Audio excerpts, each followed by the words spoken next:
Hola, ¿qué tal, amigos? Bienvenidos a este nuevo capítulo de Mínimo Podcast. Como habrán visto, tuvimos un breve receso post-Fixi, un breve silencio que retomamos ahorita con un capítulo que teníamos ganas de hacer hacía tiempo y que, no sé, por cosas de cómo es la ciudad, creo, no habíamos podido llevar a cabo. Estoy aquí con Álvaro, que es un amigo de Ariel, una persona a quien ustedes ya conocen. Álvaro Sierra, sí, nos va a hablar, a tocar el tema del famoso galeón del que tanto se habla y que genera como una especie de fascinación que me parece que a veces incluso trasciende la materialidad del tesoro, ¿no? ¿Cómo estás, amor? Muy bien, muchas gracias. ¿Qué te parece si nos cuentas un poco como de tu trayectoria, tu producción intelectual y nos cuentas en resumidas cuentas quién eres? Bueno, yo me llamo Álvaro Sierra Jaramillo. He sido un transhumante la mayor parte de mi vida. Fui asistente a antropología en la Universidad de Antioquia en mi juventud. Jamás me gradué. Cuando me vine para Cartagena me dediqué a la investigación submarina, a buscar pecios. ¿Qué son pecios? Es un término que encontré muchas veces en esta investigación preparando este capítulo y nunca supe bien de qué se trataba un pecio. Correcto. Pecio es el término arqueológico que se le da a una embarcación y tengo entendido que a cualquier cosa que se hunda en el mar, ya eso es un pecio. Okay. Pero tiene que tener algún tipo de valor, digamos. No necesariamente. Generalmente los pecios tienen un valor arqueológico, son yacimientos arqueológicos cuando es un barco, un galeón, cuando es algo que le puede contar a uno una historia, que normalmente todos los barcos que se han hundido tienen mucho que contarle a uno. Claro. Ahí nació la arqueología submarina, porque dicen los arqueólogos que un pecio le cuenta a uno toda la historia del momento en que se hundió, la época que vivió, de acuerdo a cómo están las cosas una vez sumergida la embarcación, si hay una cuchara que no era de la tripulación y se encuentra en la cámara de los oficiales. Entonces todo eso ya el arqueólogo va formando toda una historia. Claro. La comida, los restos de comida que hay a bordo que se mantienen. Claro. Durante 100, 200 años todavía se encuentran restos de cocina y entonces pueden decir cómo era la vida a bordo, qué se comía, qué era lo que hacían. Eso hacen los arqueólogos. No sé si escuché bien o fue algo que me inventé, porque me pasa muy a menudo, pero me pareció escucharle a Ariel que eras buzo o que fuiste buzo en algún momento. Sí, yo pasé cerca de unos 30 años de mi vida debajo del agua aquí en Cartagena y creo, sin mayores pretensiones, creo haber roto el récord de embarcaciones encontradas, de pecios encontrados. Tengo alrededor de 54 pecios encontrados con sus coordenadas, con toda la historia de dónde venían, qué carga traían y las causas de su hundimiento. Eso me costó 30 ¿Y eso cómo se registra? ¿Eso queda oficialmente registrado? ¿Es como un Guinness o algo así? Es muy difícil porque la legislación sobre eso era muy ambigua hace unos años cuando yo practicaba ese oficio. Ya hoy en día parece que ha cambiado, pero antes uno no podía encontrarse un tesoro porque tenía que tener permiso para poder encontrarse el tesoro. Es decir, uno buceando deportivamente no se podía dar de bruces contra un barco hundido lleno de oro porque no lo podía denunciar porque no tenía permiso. Claro. No tenía permiso. Mira que me parece curioso eso de que haya sido buzo porque preparando el capítulo encontré un dato que me pareció muy curioso y es que un británico, no me acuerdo el apellido, pues Lethbridge puede ser, inspirado en la historia del galeón San José, creó el primer traje de buzo uno de los primeros trajes de buzo de la historia. Me pareció un dato bastante curioso. Tiene también que ver con ¿El galeón San José? Sí, el inglés inspirado en esa historia la escuchó y se emocionó tanto que terminó después, claro, más grande, creció y todo, creó este primer traje de buzo que es uno de los hitos del buceo del mundial, digamos. Y ese dato me pareció muy curioso. También fuiste buzo porque la fascinación por el San José, ¿hay algún tipo de relación? La historia, ¿cierto? La historia, a mí me ha fascinado la historia. En general, no solamente la del galeón. Correcto, no, la historia en general. Fundamentalmente, la historia de Cartagena. La historia de Cartagena es una historia fantástica, es una historia que verdaderamente es una película de acción, es increíble. Bueno, yo quiero empezar por el principio porque creo que es inevitable, creo que todo el mundo ha escuchado grosso modo cómo es la historia del galeón, pero creo que como los pormenores de lo que acontecía en Europa en el momento en el que el galeón sale y lo que ocurría acá también es como una situación bastante particular que me gustaría que nos contaras. Correcto, yo estaba pensando en eso. Me parece que para hablar del San José definitivamente tenemos que hablar del descubrimiento del Océano Pacífico. Es fundamental. De otra manera no se puede entender cuál era la función real de una embarcación como el San José, y con todas las embarcaciones de la carrera de Indias, las embarcaciones que venían de Europa una vez al año. Salían 3 flotas: la flota de Nueva España, la flota de tierra firme y la flota de... Se me olvida el nombre de la otra flota. De todas maneras, uno a esta edad se le van olvidando algunas cosas. A esta también, no creas.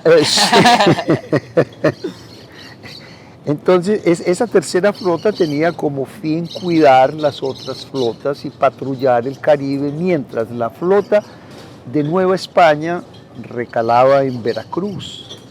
Era la época de Cortés, y allá se estaba mandando entonces producto, oro, plata y todas las cosas que podían sacar de México hacia España. Allá recalaba la flota de Nueva España. La flota de tierra firme recalaba en Cartagena. ¿Por qué llegaba la flota de tierra firme a Cartagena? Cuando Balboa descubrió el Pacífico, Cartagena todavía estaba en pañales. Todavía no la habían... No estaba fundada, pues. No la habían invadido. Okay. Cartagena no fue fundada, Cartagena fue invadida. Okay. En la medida en que los nativos que vivían aquí, que eran los caramairíes, solamente Pedro de Heredia, con su gran ejército que llegó, logró desterrarlos después de más de 33 años de estar luchando. Diferentes hombres que llegaron aquí para desterrarlos. Llegó con su caballería y con todas sus armas y los hizo ir. Eran fieros los caramairíes, pero más fieros eran los yurbacos. Okay. Y el cacique Carex de aquí de Tierra Bomba. Parece que eran unos guerreros impresionantes, porque ni los hermanos Guerra, que llegaron antes del 1500, Cristóbal Guerra y su hermano, pudieron. Los yurbacos mataron a Juan de la Cosa. Perdón, los yurbacos mataron a Juan de la Cosa porque en 1504, cuando Juan de la Cosa venía cartografiando todo este litoral, arrimó aquí a Cartagena, una bahía espectacular. Claro. Y aquí ya estaban los hermanos Guerra tratando de expulsar a los indios porque era una bahía hermosa. Entonces, Juan de la Cosa les ayudó a expulsarlos, pero no pudo. Estos son 200 años antes del galeón. Claro, por supuesto, Ajá. antes del galeón San José. Estabas contando esto que me pareció muy, muy interesante, que es que uno no puede contar esta historia del galeón sin hablar del descubrimiento del Pacífico. Correcto. Entonces, cuando Balboa, en 1513, Ajá. descubre el Pacífico, ahora el descubrimiento del Pacífico por Balboa tiene una connotación muy interesante. Balboa era un hombre muy apuesto, según lo describe la historia, muy, muy apuesto. Él viajó de polizón porque lo iban a meter preso en la Hispaniola, debía mucha plata, y en la expedición que venía a tierra firme, porque es que los españoles no llegaron a tierra firme, llegaron a unas islas aquí al frente. En la expedición a tierra firme, que traía 3 embarcaciones para fundar una ciudad, él se vino de polizón con su perro. Okay. Con su perro. Entonces ya una vez que apareció en el barco tuvieron que aceptarlo y se convirtió en un gran capitán. Llegaron a fundar a Santa María la Antigua del Darién. Ajá. Fue lo que ahora es el tapón del Darién. Que está en el tapón del Darién. Okay. Fue una ciudad increíble, fue una ciudad que llegó a tener 6.000 habitantes y duró 50 años. Ya no existe. Tuvo algunas edificaciones de piedra, hay algunos restos por el río Atrato, a la entrada está el sitio exacto donde se fundó Santa María la Antigua del Darién. Bien, nuestro amigo Balboa llegó y lo nombraron gobernador después de que Ojeda se devolvió, porque esa fue una de las expediciones de Ojeda, lo nombraron gobernador. Y Balboa empezó a averiguar, porque los indios hablaban que al otro lado había un mar enorme, inmenso.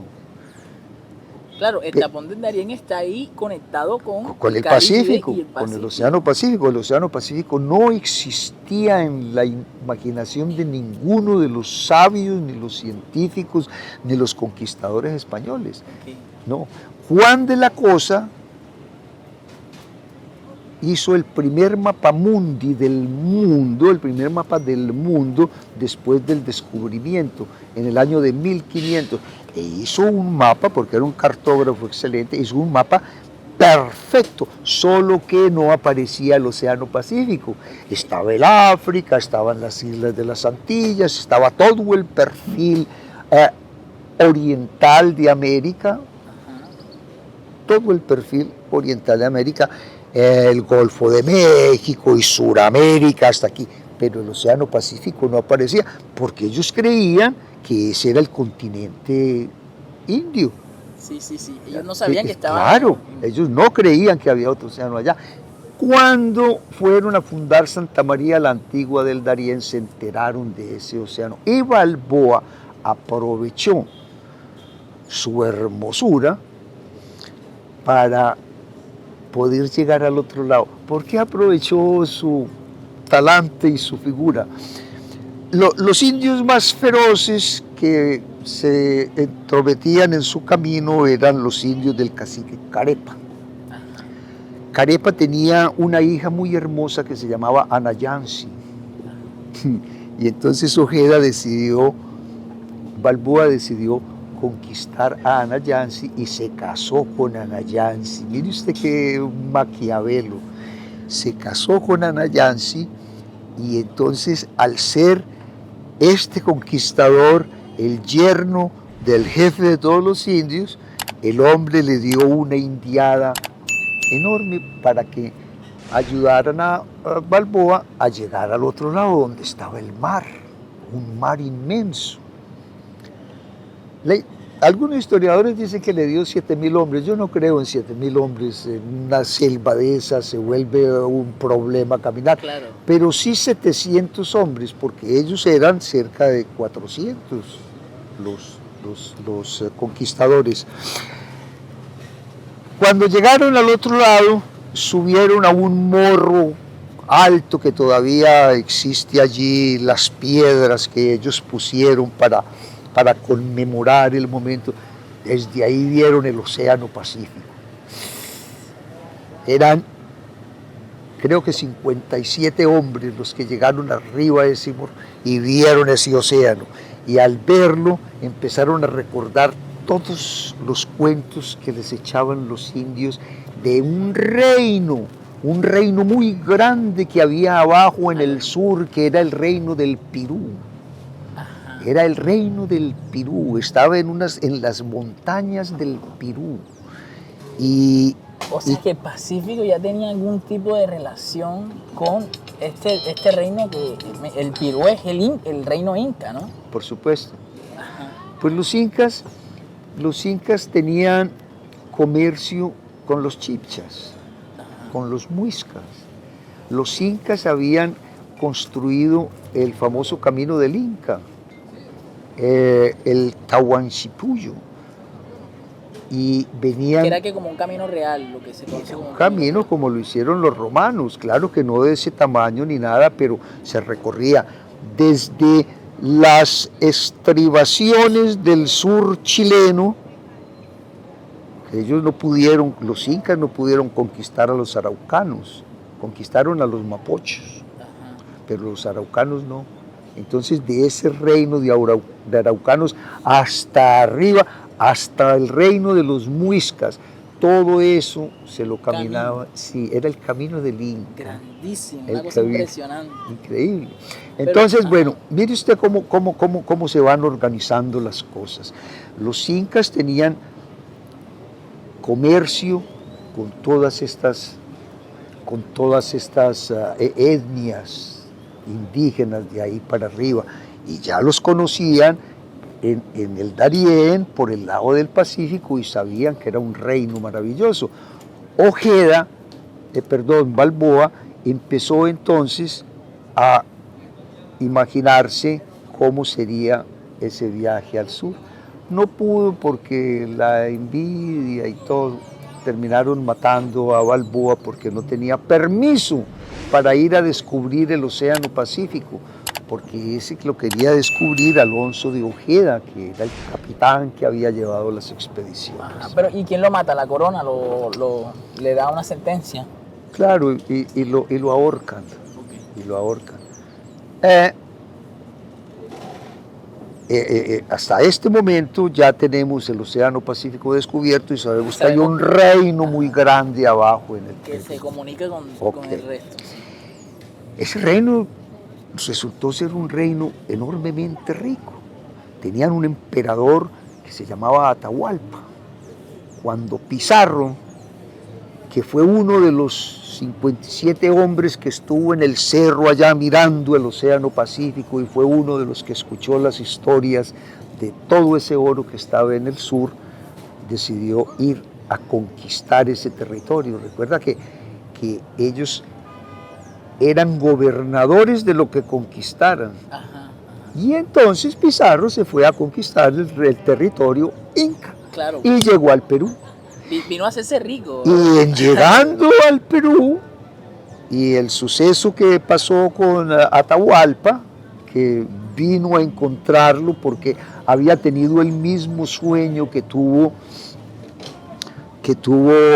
el mexicano Moctezuma, que creían que eran dioses que venían de otros lados, en unos animales con alas. Las alas eran las velas.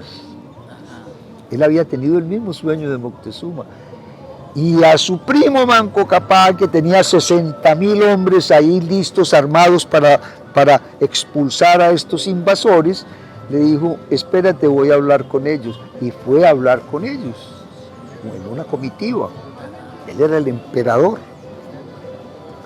Cuando estaban hablando, a Pizarro le pareció muy decente regalarle una Biblia a Moctezuma. Pues ellos no sabían qué era eso, y el libro, y le pareció que era una bobada y la tiró al piso. Entonces eso, como era... Claro, era tiempo... Imagínese usted tirar una Biblia al suelo. Claro. Entonces ahí fue donde Pizarro lo cogió, lo secuestró y pidió un rescate a él. Una vez Atahualpa en el cuarto grande, de una altura impresionante, como eran los cuartos de las habitaciones de esos incas.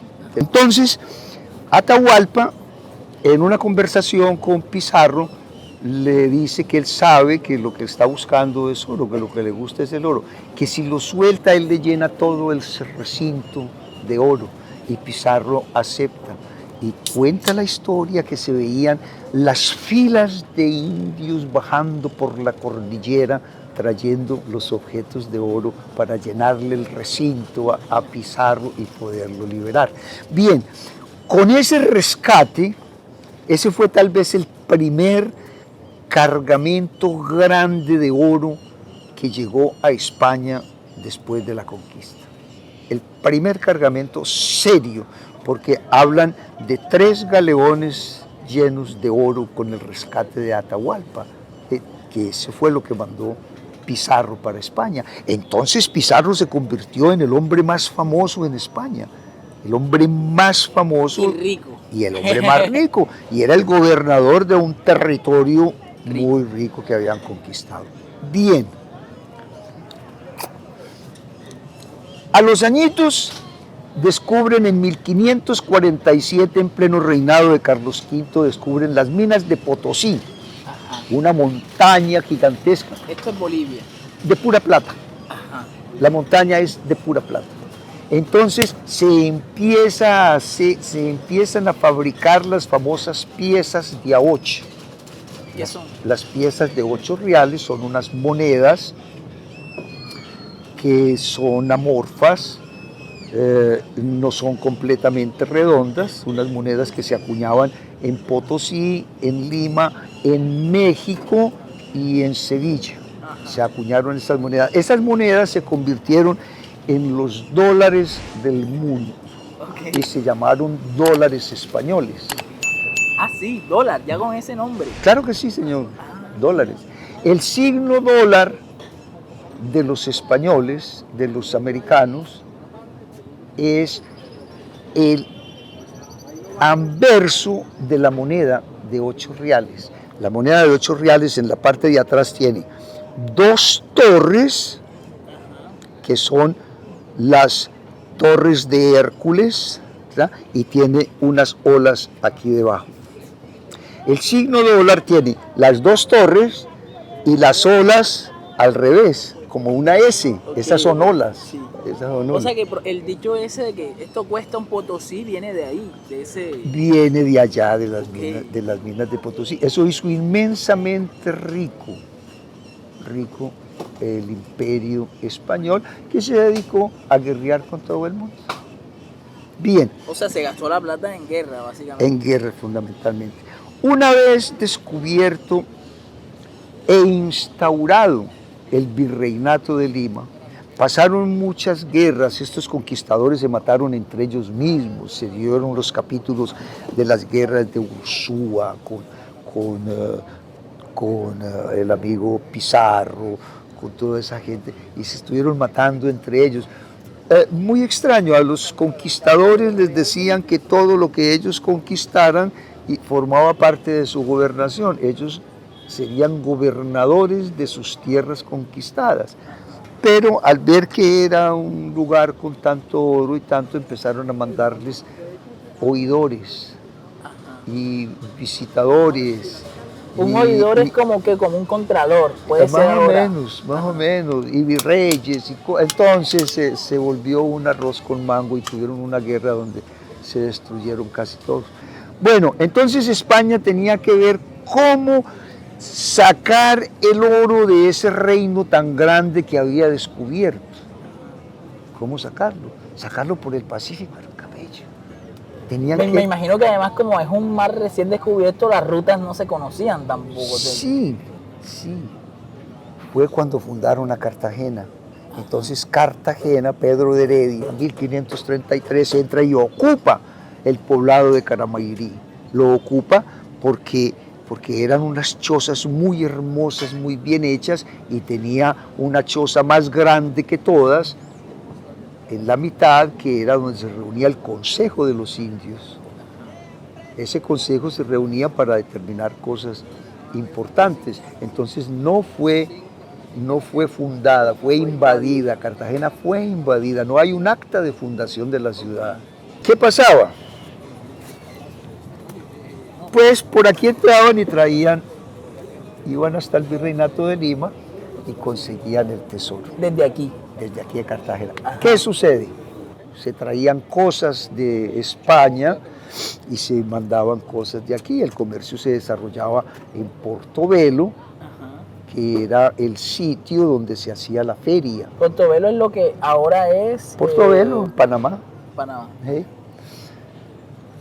Cuando el San José, cuando deciden mandar al San José, porque para el año de 1506, que es que mandan al San José por el tesoro que hace 12 años no llega a España. Hacía 12 años el tesoro no llegaba a España. Pues estaban los franceses primero, antes de hacer las paces con los franceses. Estaban los franceses, los ingleses, los holandeses. Se hicieron las paces con los franceses después de que vino Pointy en 1697 y entonces el emperador Luis XIV francés decide que su nieto Felipe V, Felipe de Anjou, deba ser el rey de España, porque el hechizado no tiene hijos, viene de una generación de los Augsburgo, donde se han casado todos entre ellos, entre familiares, entonces son deformes, y este hombre no podía tener hijos y no tuvo O sea, no deja una descendencia, sucesión clara. no tuvo descendencia, tenía compromisos muy fuertes con Luis XIV, el emperador Sol, y decidió nombrar sucesor a su hijo, a su nieto Felipe V. Lo que dio Felipe pie... V era Borbón, de la dinastía de... Era de la dinastía de los Borbones. Y terminaron con la dinastía de los Habsburgo y empieza la dinastía de los Borbones. Entonces, ¿qué sucede? Se da una guerra en todo el territorio español porque pues, no estaban de acuerdo unos y otros sí. Se dio una guerra que se llamó la Guerra de Secesión, que duró un poco de años, más de 7, como 9 años duró la Guerra de Secesión, de sucesión. Entonces, el galeón San José viene con su flota. Bueno, antes del galeón San José aquí llegaban las flotas, ¿cierto? La de Nueva España se iba para Veracruz, la de Tierra Firme llegaba aquí a Cartagena. Cuando llegaba la flota, que llegaron a fondearse aquí en esta bahía hasta 80 y 100 galeones. Mire qué interesante lo que le voy a contar. Las tripulaciones de esos galeones encendían la ciudad. La ciudad despertaba inmediatamente, explosionaba, porque eran más de 1.500 hombres. Claro, que y una llegaban, ciudad que podía tener ¿cuántos habitantes? 3.000 habitantes, 4.000 habitantes. Entonces se daban los triángulos amorosos, las ventas de fritos cundían por todos lados, los hoteles llenos, los restaurantes, las casas de juego, los prostíbulos, los triángulos amorosos en la ciudad. Entonces la ciudad hervía durante el tiempo en que estaba la flota aquí. Era una ciudad completamente diferente. Por eso Cartagena fue una de las ciudades más cosmopolitas del mundo. En el siglo XVIII aquí en Cartagena se hablaban varios idiomas, se hablaban 4 idiomas. Imagínate. Cartagena era una ciudad, Nueva York era un chiquero de marranos, ¿cierto? Y Cartagena era la ciudad más importante del mundo, era la joya de la corona. Y entonces a esa Cartagena llega el galeón. Total, que a esa Cartagena tiene que llegar el galeón para buscar el oro, que está estancado en el Virreinato de Lima. ¿Qué sucedía cuando llegaban los galeones o la flota? Vamos a hablar del galeón San José. Llegó el galeón San José con su gemelo el San Joaquín, con el Santa Cruz, con Tenía las un gemelo, Urcas. Sí, San sí, el San Joaquín. Total que en el año de 1806 llegó el galeón aquí a Cartagena. Vaya, por el tesoro que estaba estancado hacía 12 años. 12 Me años. imagino también la impresión de la ciudad porque el barco es bellísimo. Tú ahorita me contabas, Sí, me lo mostraste de Claro, hecho. claro. Es un barco de una Ahora, arquitectura preciosa. Ahora, no solamente lo hermoso del barco, sino que la ciudad se vistió de gala porque venían en el barco personalidades impresionantes.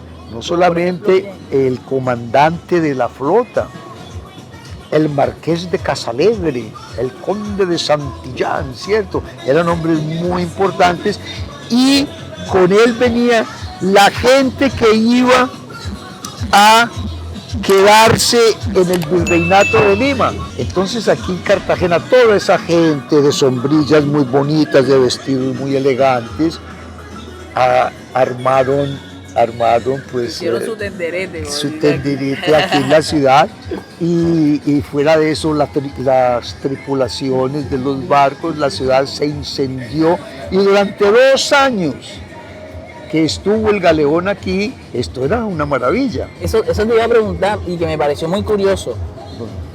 Hay guerra de sucesión en España. ¿Cómo funcionaba en ese momento la economía? Si en plena guerra, una guerra además que duró 10 años, creo, 12, 10 años. ¿Cómo funcionaba si podía esperar que su tesoro se quedara anclado en Cartagena durante 2 años? O sea, es un tesoro que necesitaba para pagar la guerra. Claro, pero recuerde que el imperio tenía otras... Maneras de pagar. Claro, estaba México. Veracruz, claro. Estaba México, llegaba un tesoro enorme de Veracruz. Estaban las islas de Barlovento y estaba la Hispaniola y estaban conquistando, entonces seguían conquistando. Este era un capítulo especial. Cuando el San José llega, pasa lo mismo que pasaba cuando llegaban las flotas normales. Sale inmediatamente un hombre de a caballo al virreinato de Lima, por el camino del Inca, del Guatasainsuyo, ¿cierto? Era un periplo de unos 2 meses más o menos, a caballo hasta llegar a Lima. Cuando llegaba el mensajero a Lima decía, llegó la flota. Entonces la gente inmediatamente se organizaba, empezaban a empacar sus maletas, empezaban a recoger el oro, la plata, las monedas, todo lo que había que mandar para Nueva España. La gente, los pasajeros que iban de regreso a su tierra, pues también se organizaban y salían allí, con la particularidad de que tenían que pasar por un periplo más bien duro. Entonces se reunían todos y se montaban en embarcaciones, la flota del Mar del Sur, que la llamaron porque cuando Balboa descubre ese mar lo pone el Mar del Sur. Entonces se iban por barco hasta Panamá y en Panamá cruzaban el istmo en un periplo de varias semanas, un mes. Pero era más cómodo el viaje. En mulas, la selva esa de ese tapón del Darién no tiene nada de comodidad. Pero no era más fácil hacer el camino de 2 meses ¿De dónde? Desde Lima hasta por todo el camino real. No era, si eran 2 meses, de todas formas te ibas a tirar 1 mes cruzando Panamá. No, una cosa es un hombre a caballo o a pie corriendo por caminos estrechos, y otra cosa es una multitud de más de 600 personas caminando por ahí. Eso hacían cuando tenían que cruzar el istmo, que era un periplo muy duro. la selva, eran los zancudos, los bejucos, Todavía. y las mulas todavía. En esa época se tomaban su tiempo, hasta un mes demoraba, 4 semanas en cruzar. Y al otro lado estaba Portobelo. El San José se queda aquí mientras el hombre de a caballo llega a Lima, y allá en Lima se organizan y empacan el tesoro, y la gente que va a ir a disfrutar de su tesoro en España se embarca y pasan el Istmo. Ajá. Y en Portobelo entonces se hace un mercado. Se hace un mercado, entonces se venden los bienes que vienen del sur. Y el San José partió de aquí hacia Portobelo en busca del tesoro y de los pasajeros que iba a llevar a Europa y a dejar los que se iban para el virreinato de Lima. Esta ciudad no conoce la diversión sin el bullicio. Todo el tiempo hay un estropicio que llena el espacio y parece que fuera la experiencia del aturdimiento todo el tiempo. Ha sido un capítulo bastante accidentado, nos hemos tenido que mover varias veces, ya se darán cuenta. Pero bueno, estábamos nos estabas contando... El Galeón San José. Sí, ya estamos en el Galeón San José. Estamos en Portobelo, la gente que migra del sur hacia arriba está en Portobelo. Correcto. El Galeón ya viene llegando a Portobelo. El Galeón ya está aquí en Cartagena. Lo que pasa es que cuando la gente que viene del sur llega a Portobelo, mandan una balandra rápida que llega aquí a Cartagena. ¿Una balandra que es una canoa larga con una vela muy grande. Okay. Entonces, avisando que ya estaba el tesoro en Portobelo. Okay. Como aquí estaba la flota, durante 2 años se quedó la flota aquí, el San José, el San Joaquín, el Santa Cruz y todas las embarcaciones que venían con él. Entonces, el San José arrancó a buscar el tesoro con el San Joaquín y con el Santa Cruz,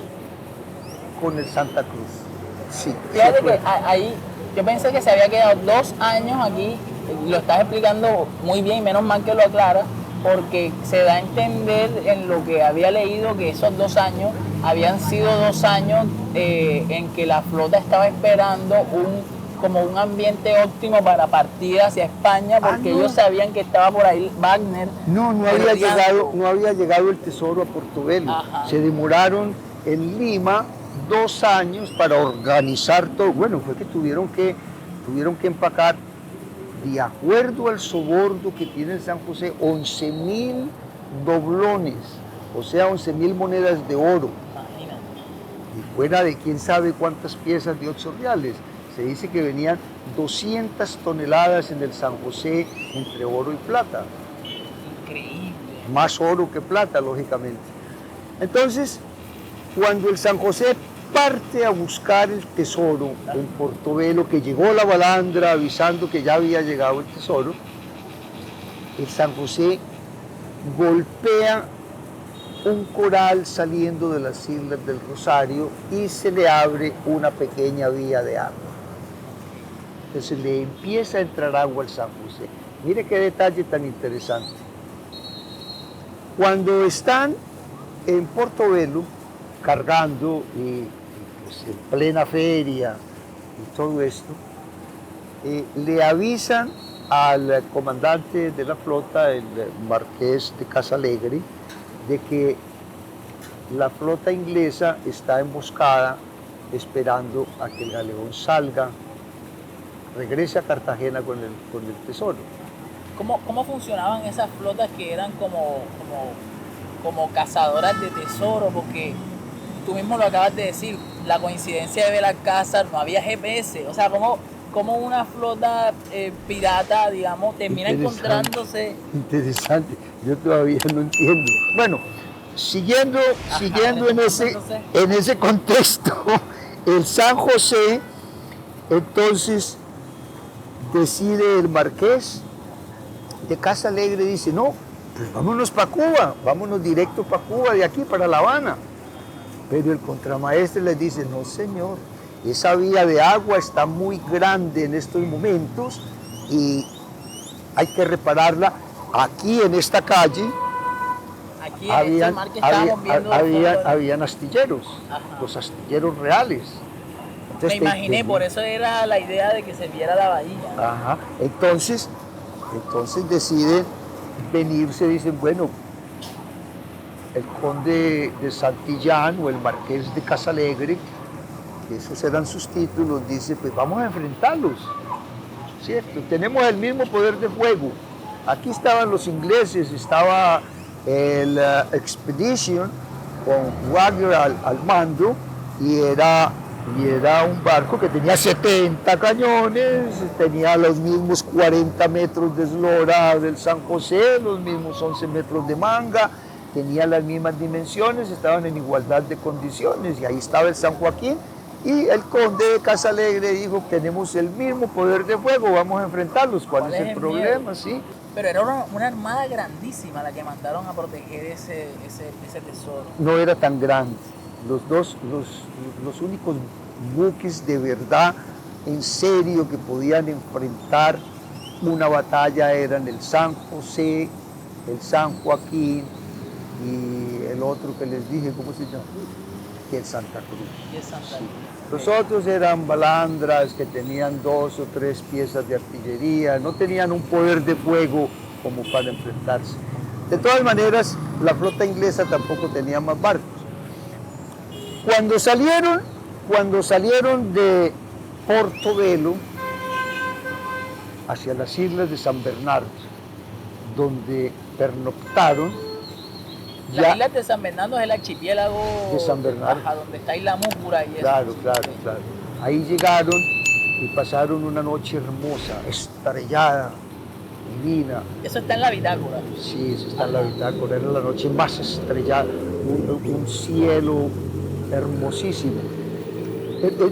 Pensaron en navegar de noche y así evitar a los ingleses que estaban emboscados, pero al conde de Santillán le dio miedo porque de pronto se podían golpear con otro coral como a la salida y ya la vía de agua estaba muy grande. La vía de agua estaba tan grande que ya estaba cogiendo la Santa Bárbara. La Santa Bárbara en los barcos de guerra es el sitio donde está la pólvora, donde están las municiones, donde está todo.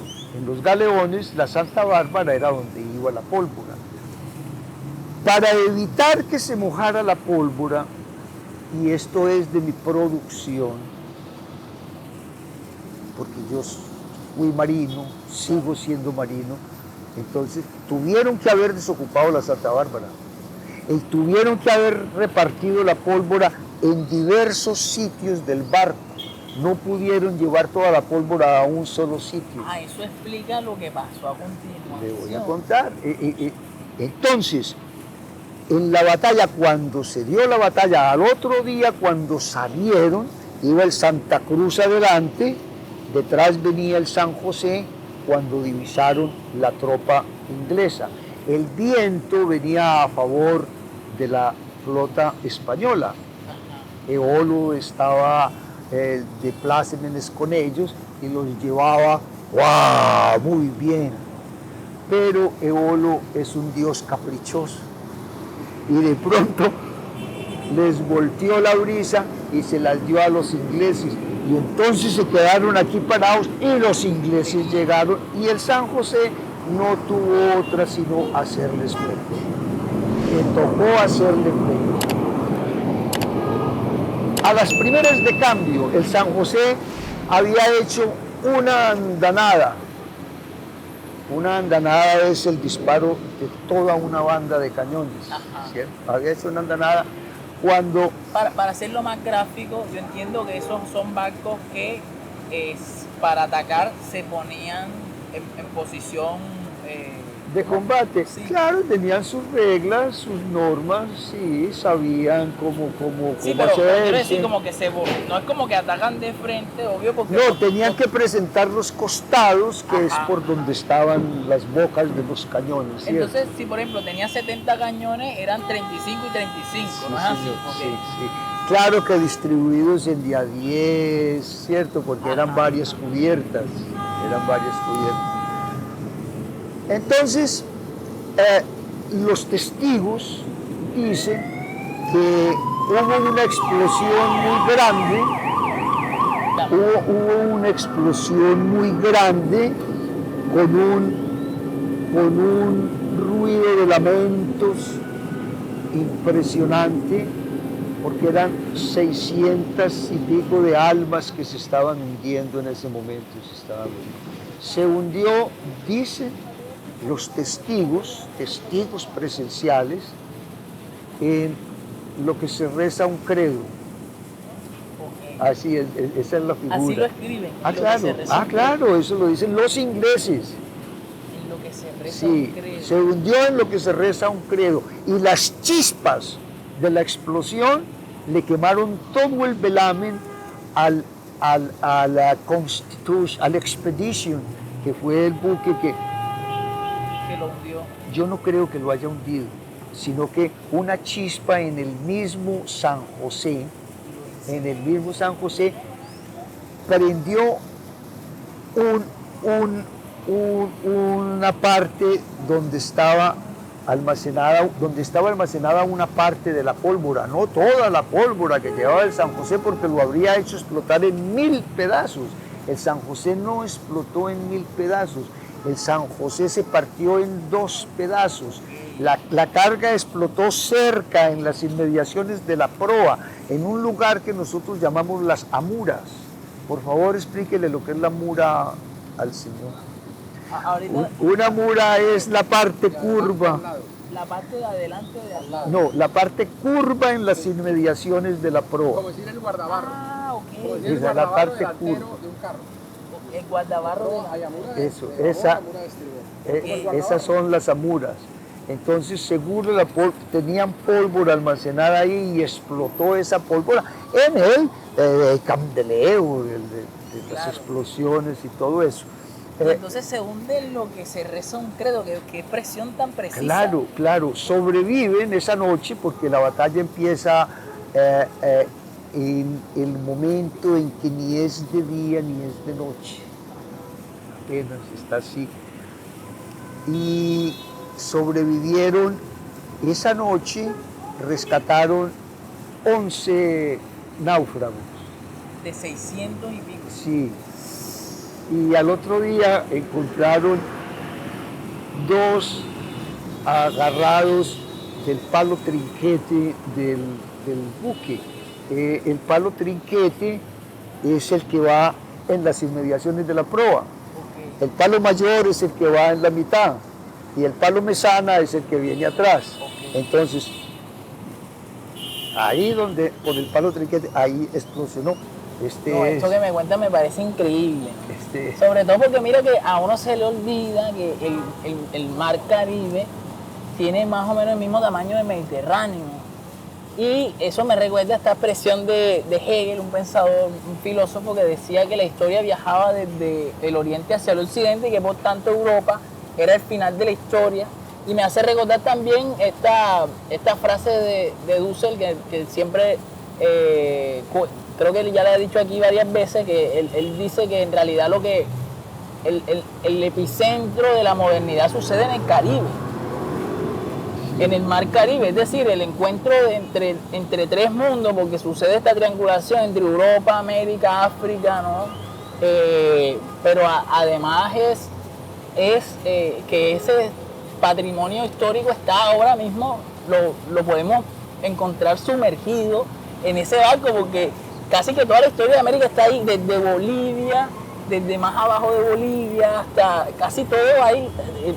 Lo que vamos a encontrar en ese galeón cuando se desentierra, si se desentierra, es de una riqueza histórica impresionante. Eso es lo que es un pecio, es un libro de historia abierto. Por eso es que su recuperación es tan extremadamente delicada. Eso no puede ser así. Apartándonos un poquitico de esto y entrando en el tema de la arqueología submarina, para rescatar el San José se requieren unos 20 o 25 años para rescatarlo para hacer un levantamiento arqueológico como debe ser. Eso es un yacimiento arqueológico. Los yacimientos arqueológicos hay que levantarlos arqueológicamente. Para ese efecto hay que cuadricular la zona. Como hacen Cuadricularla, cuando numerarla, Ok. numerarla. Cada espacio fotografiarlo, luego abanicar cada cuadrícula y lo que vaya apareciendo se le toma una fotografía. Si apareció una moneda se le toma una fotografía, se saca la moneda y se coloca en una canastilla que pende del buque madre, Claro. que debe ser un buque dinámico. Los buques dinámicos tienen la particularidad de mantenerse en un solo sitio, no se mueven para un lado porque están llenos de hélices, de propelas alrededor del casco y una computadora los conecta con el satélite. Entonces, si el barco se mueve un poquitito de la situación donde está, el satélite le avisa a la computadora, Y la lo computadora arregla, entonces la propela que le toca, organiza el barco. Eso es un buque dinámico. Ese buque dinámico, en el año de 1985, que yo empecé a investigar sobre el galeón San José, costaba $250.000 el día el alquiler. Eso era mucha plata. Oye, pero a propósito de eso, y ahora que ya estamos hablando de esto, la gente piensa en los 20.000 millones de pesos que supuestamente, de dólares, perdón, sí, que supuestamente están sumergidos, Ajá. y entonces como que se les hace agua a la boca y no sé qué, pero tomando en cuenta las circunstancias, está en un medio salino primero, el barco explotó en cierta medida, ¿no? Probablemente de esos 20.000 no queden mayor cosa, o tú crees que sí haya una gran riqueza, digamos, en términos económicos, Ajá. digamos, sí ¿Usted crees no ha que visto las fotografías? vi pero realmente vi porcelana china, vi lingotes de oro, pero espaciados, como No, esparcidos. el barco está enterito, Sí. absolutamente entero. Está partido en la proa donde hubo la explosión. Lo que pasa es que una entrada de agua de ese tamaño hunde un barco en segundos. Claro. El hundimiento de San José es el segundo hito después del Titanic en pérdidas humanas. 600 vidas se fueron ahí. Y otra cosa que te iba a decir es que, claro, rescatar un tesoro así, comparativamente, porque por ejemplo yo fui al Museo del Oro de Bogotá y vi una cosa espectacular, mucho oro por todos lados. Cuando uno llega al Museo de Oro aquí, uno se siente avergonzado, uno pensaría que Cartagena tuvo un papel secundario o marginal en la ruta del sur hacia arriba, cuando en realidad, ya nos has contado bien, sí, ha tenido un papel preponderante y principal, ¿no? Entonces, sacar ese oro comparativamente con el oro, digamos, de Bogotá, ahí habría una diferencia grandísima, me imagino. O sea, Claro, enorme, enorme. El oro, claro que ese oro de esa zona fue expropiado de una manera vil ¿cuál? por ¿De qué zona? de los muiscas y los chibchas, en ese lado. Es que Gonzalo Jiménez de Quesada fue atroz como llegó y cómo expolió todos esos templos muiscas, y el oro, la cantidad de oro tan impresionante que se llevó, da grima, da verdaderamente pena. Pero siguiendo con lo del San José y su levantamiento arqueológico, ahí, como no se puede, si está a esa profundidad, los humanos no podemos bajar a esa profundidad, entonces hay que, de resto lo que hagan es saqueo. Pero si van a hacer un levantamiento, tienen que hacer lo que les estoy diciendo. Cuadricular, numerar, todo esto. E inventarse unos robots pequeños, que hagan el levantamiento arqueológico, que cuadriculen, que numeren, que tomen las fotografías, que abaniquen y que hagan el trabajo arqueológico que se necesita. Bueno, hay entre 20 y 30 mil millones de dólares ahí para hacer ese trabajo. La robótica hoy en día está muy desarrollada. ¿Qué sucede? Que si hacen eso es mucho más dispendioso y se demora muchísimo más tiempo. Y la gente está ávida de oro, de monedas de 8 reales y de doblones de oro para poder... entonces lo que quieren y lo que está... Lo que está teniendo el veedor, porque tenemos un veedor del tesoro sumergido que se llama Francisco Muñoz Astueta. Es uno de los hombres que más sabe sobre el galeón y se ha tomado a pecho muy bien su trabajo de veedor del tesoro sumergido y él está pendiente de eso y siempre denuncia, muestra fotografías y todo. Por ahí vi, no sé si será el mismo, no le cogí el nombre, pero ha habido bastantes intentos de saquearlo. Claro, uno no se imagina que a estas alturas de la vida existan piratas, pero los hay.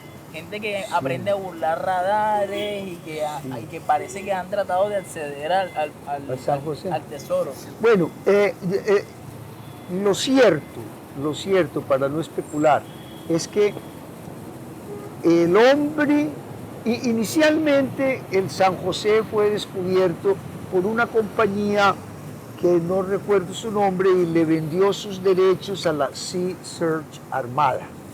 La Sea Search Armada vino en 1984 y para el año de 1985 sacaron la noticia al mundo de que habían descubierto el San José.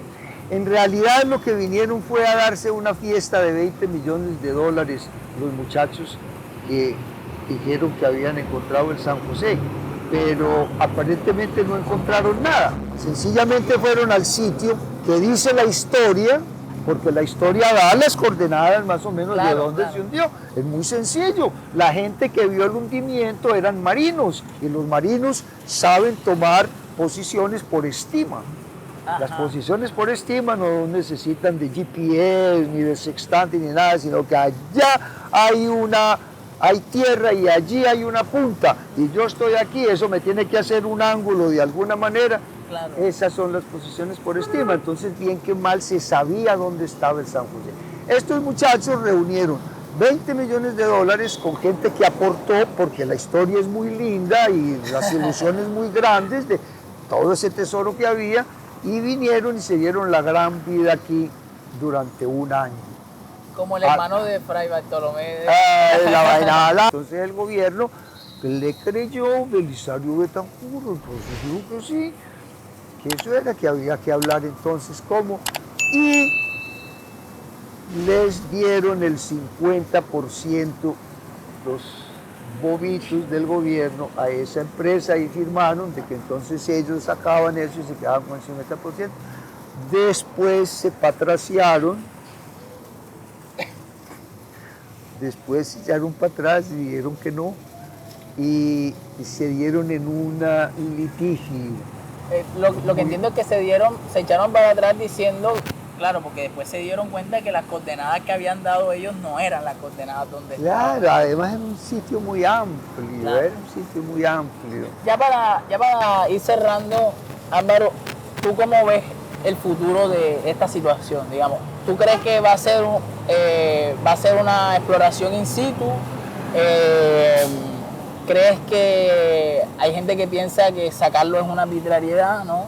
Hay gente, ¿tú dónde le encuentras realmente el valor? Porque también hay gente que piensa que el valor real del tesoro son los 20.000 millones. Yo creo que trasciende la materialidad, como te lo había dicho. Por supuesto. Sí, ¿cómo ves el futuro de este? Pues hay dos posiciones. Una científica, que no está interesada en un tesoro material como tal, sino en un tesoro arqueológico. Histórico. Que tendrían que hacer como yo te lo estoy explicando, de una manera muy científica, muy profesional, que va a durar muchos años, pero que va a dar una información increíble. Y la otra es, pues, lo podemos llamar el saqueo bruto y arbitrario, sin tener en cuenta a la arqueología submarina, sin tener en cuenta la ciencia, porque pues están pensando en recuperar el oro. Pues el oro sí es una cosa muy valiosa y todo lo que se quiera, pero es que fuera del oro hay una información,